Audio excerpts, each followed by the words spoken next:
What we're looking at is our previs of an installation we're doing in a penthouse suite in Las Vegas. It's going up in a couple months. And basically the task for the job was to create a fully immersive 360-degree virtual reality experience.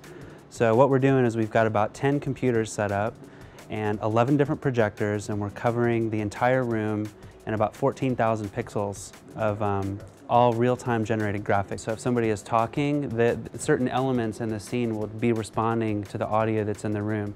Then composited into the scenes, we have a bunch of girls that are scantily clad, dancing around to the music that's happening in the room. And right now we only have one girl up, but ultimately they'll be popping up all over the room in different places depending on what's going on with the music. There's 10 computers. One of them is sort of the master computer, and it does all the music analysis. So we have a microphone in the room and a line in from the in-room music system, and it does all the analysis just like your Windows Media Visualizer or whatever iTunes Visualizer would do. So it breaks it into different frequency bands, and then it transmits all that information out to the display computers, and then each one does what it needs to do with that information.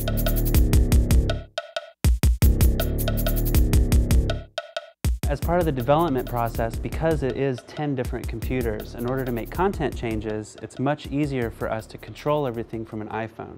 I can turn on our calibration grids, so I can use my phone to move all the different points. This one computer is controlling 3 different projectors, so I have to align each projector independently and get them overlapping in just the right way so that when I switch back over to the master content, it doesn't look like there's any seams. They blend perfectly.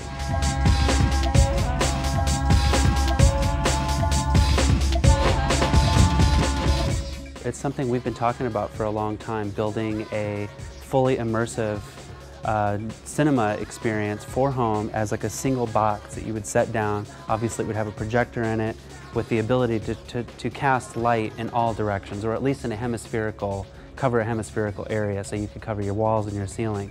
The real problem is getting filmmakers to create media in this format. It is very, very different because you don't have a rectangle. You can't zoom, for instance, when you're doing a full 360. All you can really do is move the camera around in space. So it really changes the way you think about film and composition.